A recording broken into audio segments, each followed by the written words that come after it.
Man, we did it. We finally did it. Continuing this conversation about valuing my work as a photographer and learning to value my work. When we got the home in a decent place as new homeowners, I don't know, maybe it's just me, but the last thing to really put the finishing touches on the house was photos. And we started to go through the process of okay, paint's up, furniture's in, everyone's happy.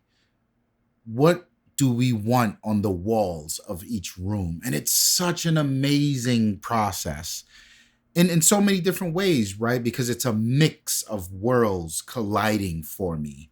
A lot of it is my street photography stuff that I'm getting the opportunity to go back and reimagine it, re-envision it on a wall, which was this long time aspiration of mine. In 2020, before COVID hit, 2019 coming into 2020, one of my goals for 2020 was to have an exhibition.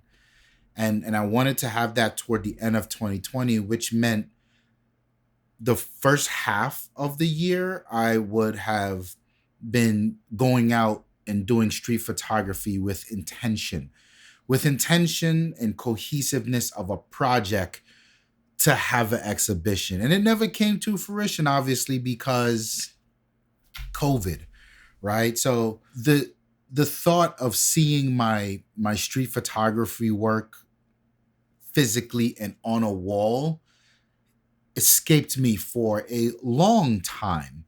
So yeah, now as we approach this as a family, what do we want to put on the walls? My wife is very serious about looking through my catalog of work of street photography work for what 6 7 years and seeing which of these images matches the vibe of a room or seeing how a room could benefit from an image that relives a time where we were insert whatever emotion feeling whatever was going on, or maybe the image had nothing to do with me connected to it, but what it portrayed, the energy from that image. On and on it goes. And then the second part of the worlds that are really colliding here, um as being a new father, it's the opportunity to take the photos that I've been capturing around the house of my daughter and cement them in a physical form. And it's something to get really giddy about. It's definitely something to get giddy about. And this conversation I've been hearing amongst so many photographers for so many years. And this is why I quite enjoy what I do here, which is discuss my journey.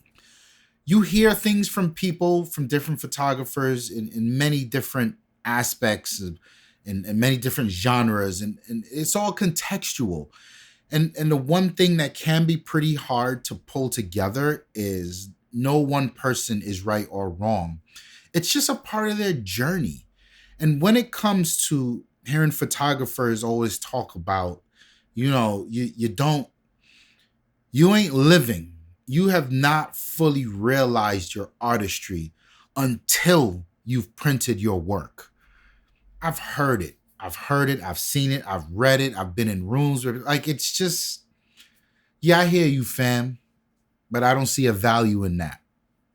Today, right now, where I am in my journey, there's a huge amounts of value for that because now I have this opportunity to every day I wake up in every room I go in this house, I have an opportunity to be wrapped and coddled by my artistry, by my ambitions, by my passion, by my hard work. There's some photos that I'm looking at printing, and it puts you in this place of, I remember that day. It was literally 12 degrees.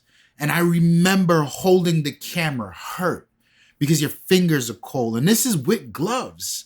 And I remember stopping in Starbucks with John to get coffee, not because we needed coffee, because it was 8 o'clock at night in like on a January night, but because we needed to hold something hot to heat up our fingers to get back outside to get more photos because the city is alive.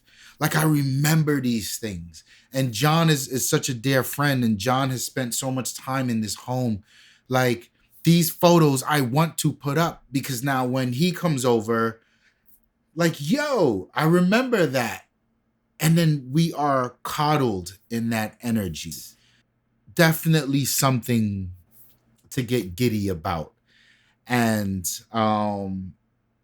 I don't take it, lightly, right? And like even this frame, this frame was such an important moment for me because this was 2019. This was when I started to flirt with composition, and not composition in a way of framing, but composition in a way of depth.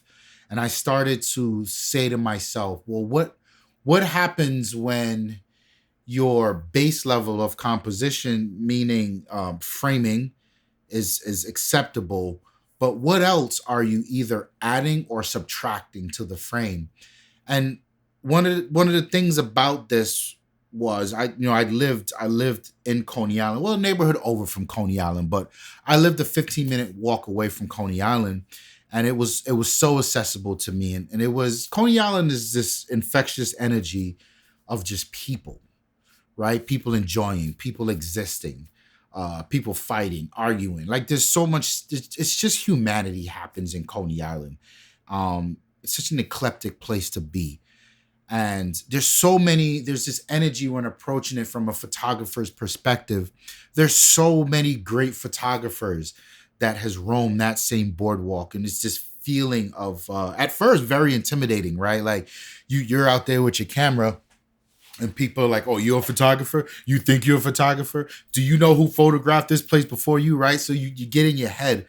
But then you settle in and you just see life unfolding around you, and it becomes this comfortable space.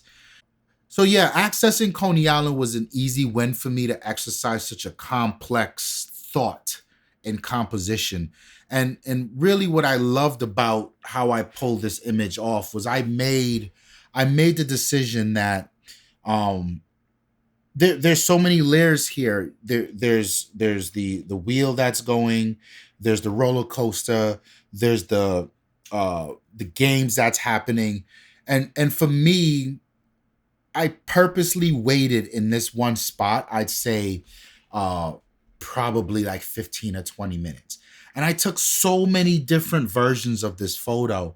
And what I started to notice was I wanted to subtract people in the foreground.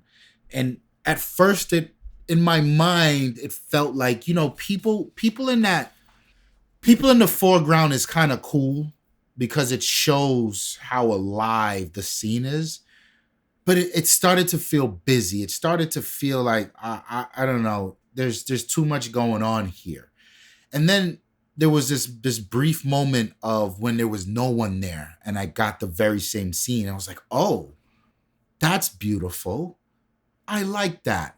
But then it still felt empty. And it felt empty in a very interesting way. It felt like something was missing, but then it felt tactically sharp, which is also like, I could probably exercise some restraint. And this is where I landed on the shutter speed and the motion blur.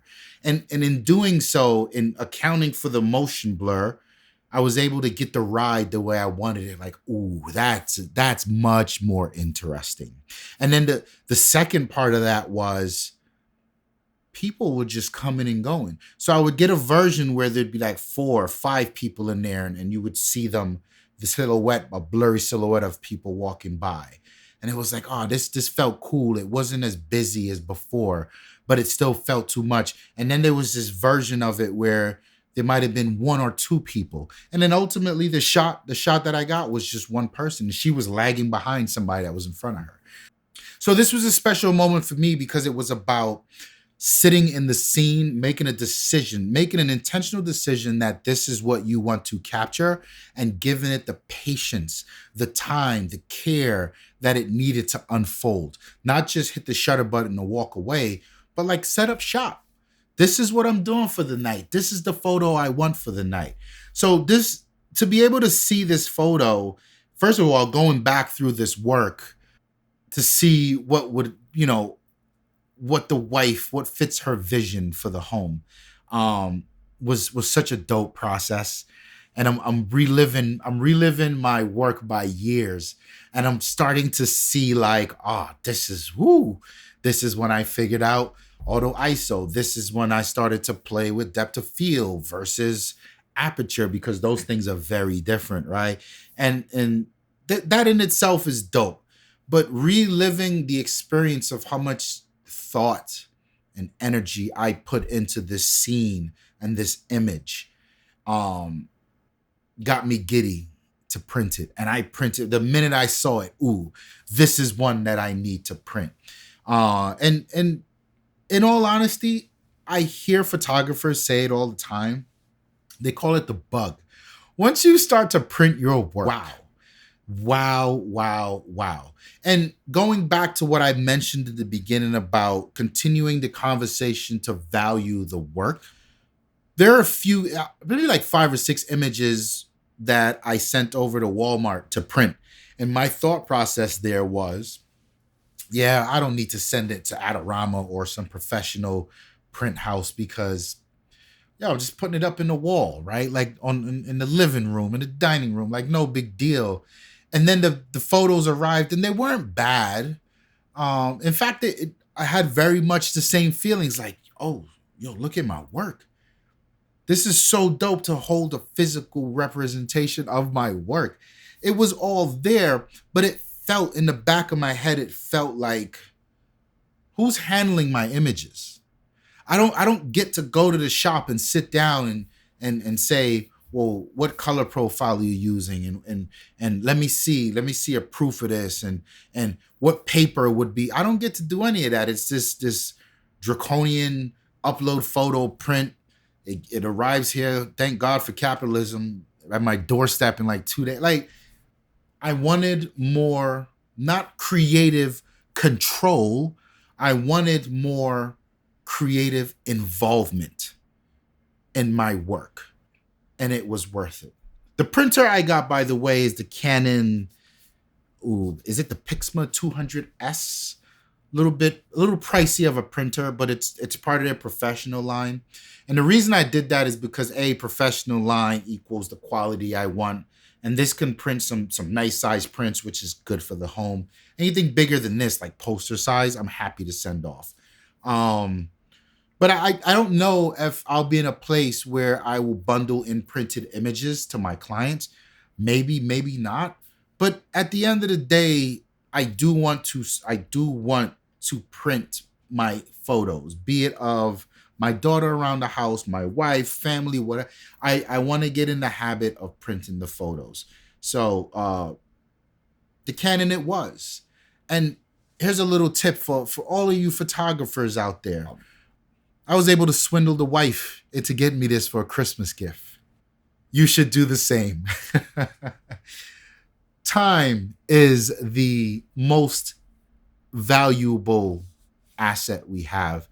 And I do not take it lightly that you've shared some of yours here with me today, and allow me the space to enthusiastically express my passion, and this passion that we all share. I really appreciate you being here. Like the video if you like it. Subscribe to the channel if you want to see more. My name is Ramon, and I'm out of here. Peace. Yeah, baby. This is the one. This is the one. Let's drop it in. Bop, bop, bop, bop.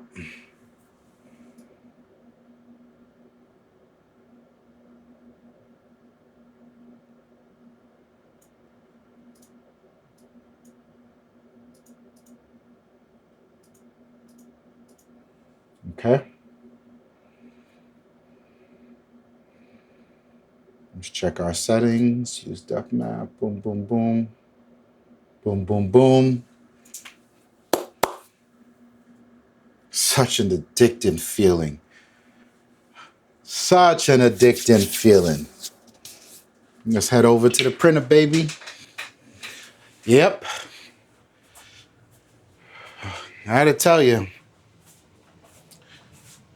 there is nothing like printing out your work. Nothing.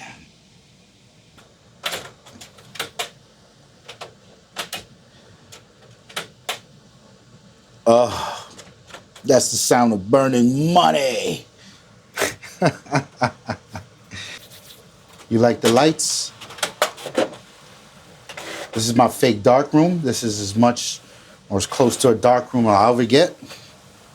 But it's dark. It's a room. And we got physical prints. Come on, baby. It's like an emotional process every time. My bad, it wasn't done. Ooh.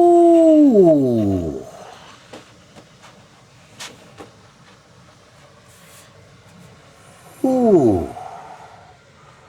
Yes. Yes. Yes.